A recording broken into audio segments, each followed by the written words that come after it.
If I'm being honest, I haven't been able to sleep for months. This investigation has been eating me alive. This game has been taking a turn for the worst. Everywhere I look, I see the skins that I love being treated like trash. Criminals have been getting away with destroying millions of dollars worth of skins right in front of everyone's eyes. And now, I'm the only one left that's willing to hunt them down.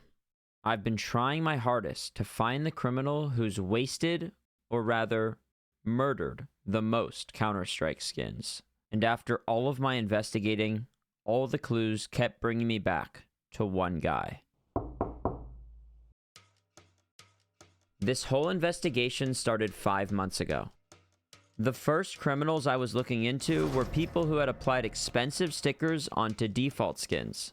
In every Counter-Strike inventory, even if you don't have skins, you can still apply stickers onto your weapon. The only catch is you'll never be able to sell or trade these skins. And there's a good amount of criminals who have purposefully destroyed stickers by applying them onto default skins. Let's take Thirst, for example, who willingly applied crown foils onto all of his default weapons. That would have cost him $900 in 2014, but would be worth $32,000 if he decided to keep them unapplied. You could run this logic with other cheap skins, like this Deagle Mutter. This is $150,000 worth of stickers applied onto a skin that heavily devalues them. The only difference is, at least you can still sell the skin and get some of the sticker value back. Especially because these Kato 2014 holos are some of the most desired and expensive stickers in the game.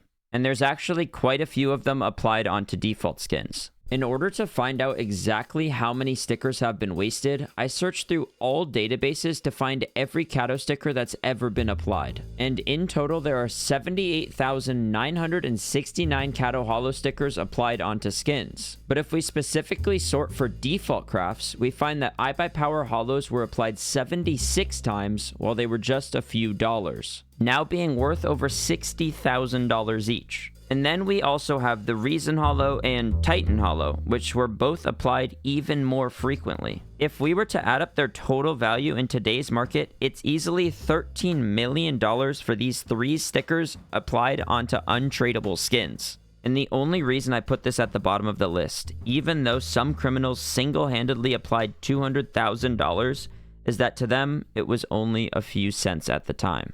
In the long run, they haven't lost or destroyed anything. In fact, they're still able to use a unique piece of history. Our next criminals were actually deleting a decent amount of money while they were committing their crimes. But first, let me tell you about a site I found during my investigation. A great place to get new skins without flushing your money down the drain. SkinSwap, a skin trading site where you can safely and easily trade your old skins to get new ones or instantly sell them, without having to worry about wasting your money like the criminals that I investigate during this video. And with hundreds of thousands of skins, you can build any inventory that you want. So check out SkinSwap today using code ARROW. Link is in the description. In the beginning of Counter-Strike, there used to be a delete item button for every single skin in the game. This even included the ability to delete knives for some reason. And a lot of people would accidentally click this button. But then there was another group of people who would purposefully delete their knives because, well, I don't actually know why. For example, this criminal named Mindy filmed himself killing a perfectly innocent knife. Fucking bitches. These hooligans would then instantly write a support ticket asking to get their knives back. And when they eventually did, they would immediately delete them again. Due to the player base being too stupid, Valve eventually removed this button for all items, but left it around for stickers, which inspired a small group of psychopaths that got off by destroying Counter-Strike history. A gang that went by the name of Kato Killers. They made it their personal mission to scrape as many expensive stickers on skins as possible, ranging anywhere from skins with just 1 Kato holo to skins with 4 of them, with hundreds of people rallying together to destroy as much history as they could. With the most expensive sacrifice being this AK black laminate that was worth $2,000. Yes! Cattle killers! And in total, I found that about $30,000 worth of stickers were needlessly killed by the gang. But the gang members weren't the only sticker killers. These two participated in acts of involuntary manslaughter, meaning both of them claim it was accidental, but I'm not 100% sure about that. I suspect that there could have been some ulterior motives at play, but I'll let you come to your own conclusion. This is Lee Bai Bai. She's a popular Chinese streamer who knows her fair share about skins, and she even has an expensive inventory of her own. But in some streams, some of her rich viewers would send her some skins to show off, including items like the StatTrak Factory New Howl with 2 Titan Papers and 2 Titan Hollows, owned by a Chinese millionaire who goes by the name Boss Man. He wanted to clear off the cheap paper stickers to make room for another craft, and asked Lee Bai Bai to scrape them. She got the first one off fine, but then while scraping off the second one, she misclicked and scraped one of the hollows. A very expensive mistake. She genuinely did seem sorry at the time, and most likely it was an accident since the buttons are right next to each other. But as a detective, this does make me suspicious. With this much money on the line, usually you would be extremely careful, especially when it's not even yours. Afterwards, Bossman was furious, but ultimately ended up gifting her the skin since he no longer wanted it. So she did benefit off of getting a $20,000 skin for free, but just had to delete a little bit of history. Similarly, there's another instance of a streamer who accidentally destroyed Titan Hollow stickers. A collector named Error was borrowing this USP stainless with 4 Titan Hollow stickers applied onto it. And while spamming low-tier trade-ups just to clear the inventory, he accidentally put in the USP and clicked confirm, instantly deleting a skin which is now worth $80,000. Easily the worst trade-up of all time. And he ended up paying back his friend afterwards, so he really didn't benefit from this, apart from being in McSkillet's last YouTube video. And although I'm likely just digging way too deep into accidents, I just find it way too hard to believe that people who know so much about skins could be so stupid. But fortunately for them, there's another Chinese collector who overshadows everything else that I've investigated so far. Our final and worst criminal of them all, QKSS.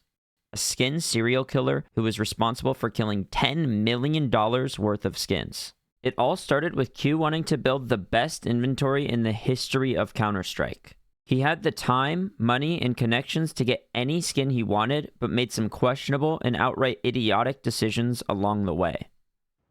Every skin that would eventually enter his inventory wouldn't see the light of day ever again.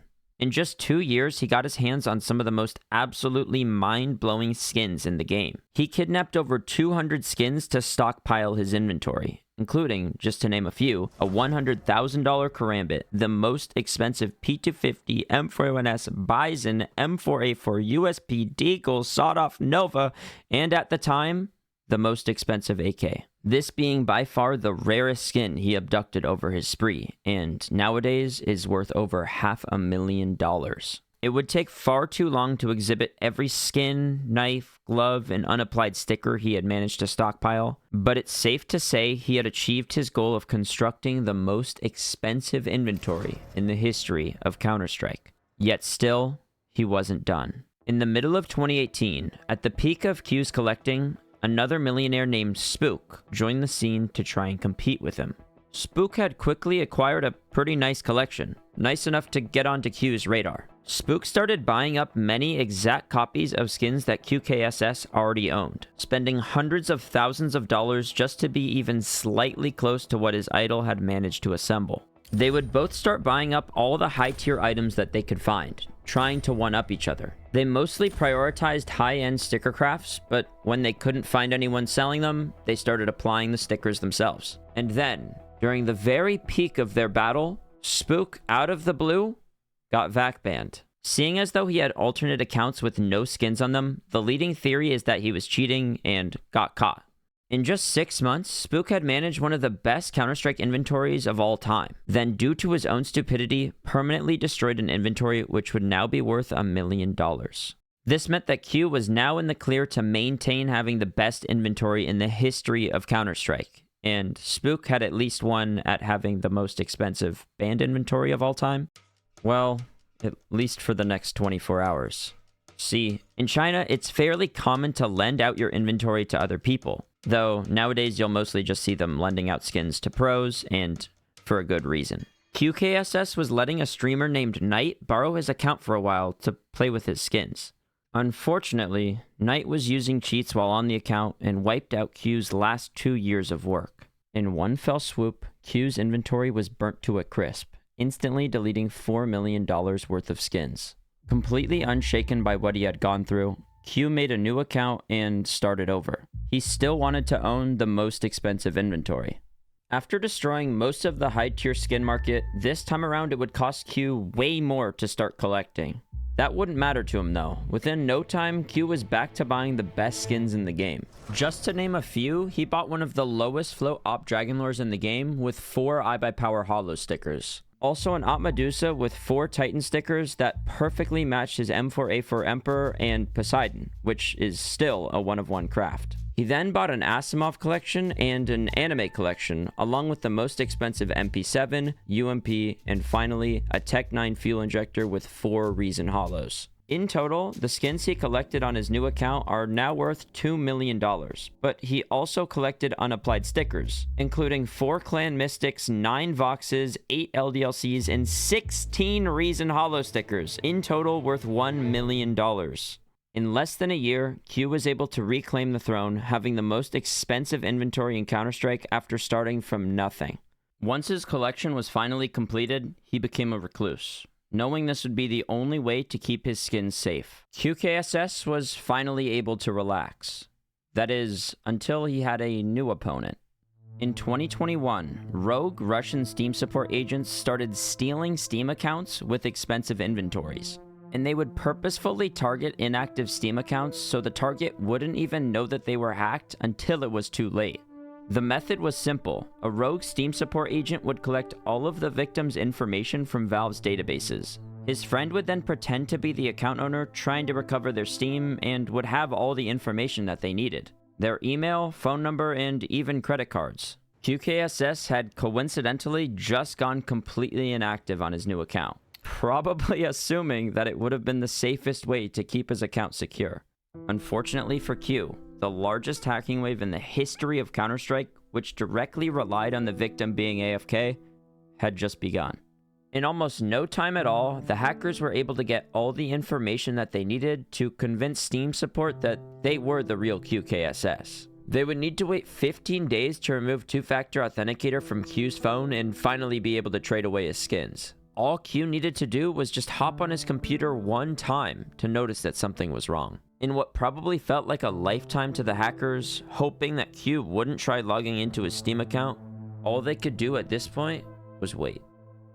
After 2 long weeks, counting every single second, the trade ban was finally lifted and they had successfully pulled off the largest heist in Counter-Strike history. And now the hackers just had to figure out a way to cash out everything they stole. They ended up sending the stolen skins to 7 different alt accounts. Then they deleted Q's main account, so Valve would have a much harder time trying to track them down. They finally had Q's whole inventory in their possession. Now they just had to wait 1 more week for the trade ban on those skins to go away. It was the perfect crime, and it seemed as though they had gotten away with it. Except for the fact that every single skin ended up getting registered on skin databases, meaning that the criminals, who had been extremely careful so far, accidentally revealed exactly where the skins were being hidden, which easily could have been avoided just by putting these skins in a storage unit. After waiting nearly a month, moments away from millions, they made one small mistake. Now, as far as I see it, Q must have alerted Steam, as no one else knew that he had even been hacked. And at this point, there was no account for the skins to be sent back to. So instead of having to watch his items be sold off to other collectors, Q reported the accounts to Valve, knowing full well that the skins were gone. He'd rather that the skins be banned forever in the hackers' inventories than see other collectors using them. So then that begs the question, will the fire in Q's stomach convince him to come back and reclaim his throne of having the most expensive inventory? Or maybe he's already back and learning from his past mistakes of being too public. There is also a chance that Valve made an exception this one time out of sympathy for what Q had gone through.